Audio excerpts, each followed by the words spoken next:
Sumi madam பாருங்கள் எங்கே வந்து நிற்கிறான் என்ன பண்ணுறான்னுட்டு. அங்கேருந்து தப்பிச்சு இங்கே வந்துட்டாங்க பார்க்குக்கு ஒரு செகண்டில். என்ன தான் பண்ணுறான்னு தெரியல. என்ன பண்ணிகிட்ருக்கீங்க மேடம்? என்ன மம்ம?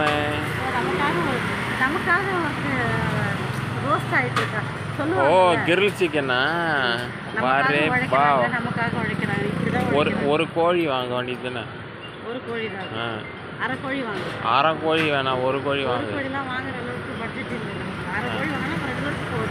ஓ பட்ஜெட் பத்மநாபனா?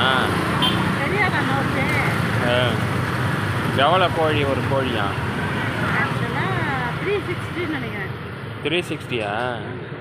ஆமாம், பட் 360 நம்ம ஆஃப்டர் 180.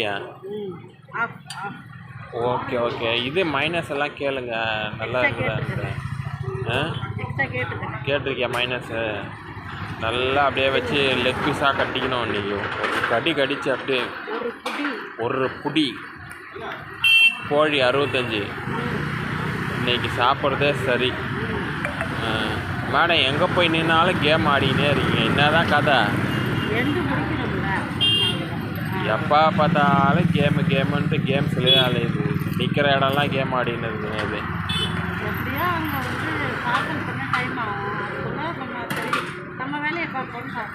எங்கள் ஏரியாங்க இதுதான். நாங்கள் உள்ளே வந்துட்டோம், இனி பயம் இல்லை, ஒன்றும் இல்லை, தைரியமான ஆளுங்க நாங்கள். சுமிக்கு பயம் வந்து பாருங்கள், விபூதியும் குங்குமமும் நெத்தியில் வச்சுன்னு வந்திருக்கு. பேய் பயமா சுமிக்கு? இருங்க காட்டுறேன் அந்த மலையை. தெரியுதுங்களா இருட்டில்? அதை பாருங்கள், தெரியுதா மலை? அதான் மருதமலை.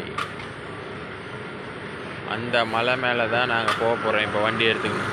முடிஞ்சால் நீங்களாம் வாங்க. சிக்கன் எடுத்துன்னு போகலான்னு இருக்கோம். அதுக்கு தான் கோழி 65 வாங்கிட்டு இருக்கோம். காரணமே அதுக்கு தான். கோழி 65 சாப்பிட்டுன்னு அந்த மலையை ஏறிடலான்ட்டு இருக்கோம் நாங்கள்.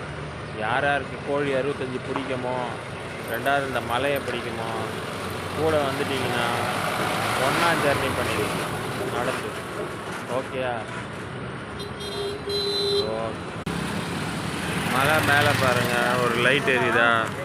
அது நட்சத்திரங்க. அது யாரும் ஃப்ளைட்டுன்னு நினச்சிடாதீங்க தப்பா.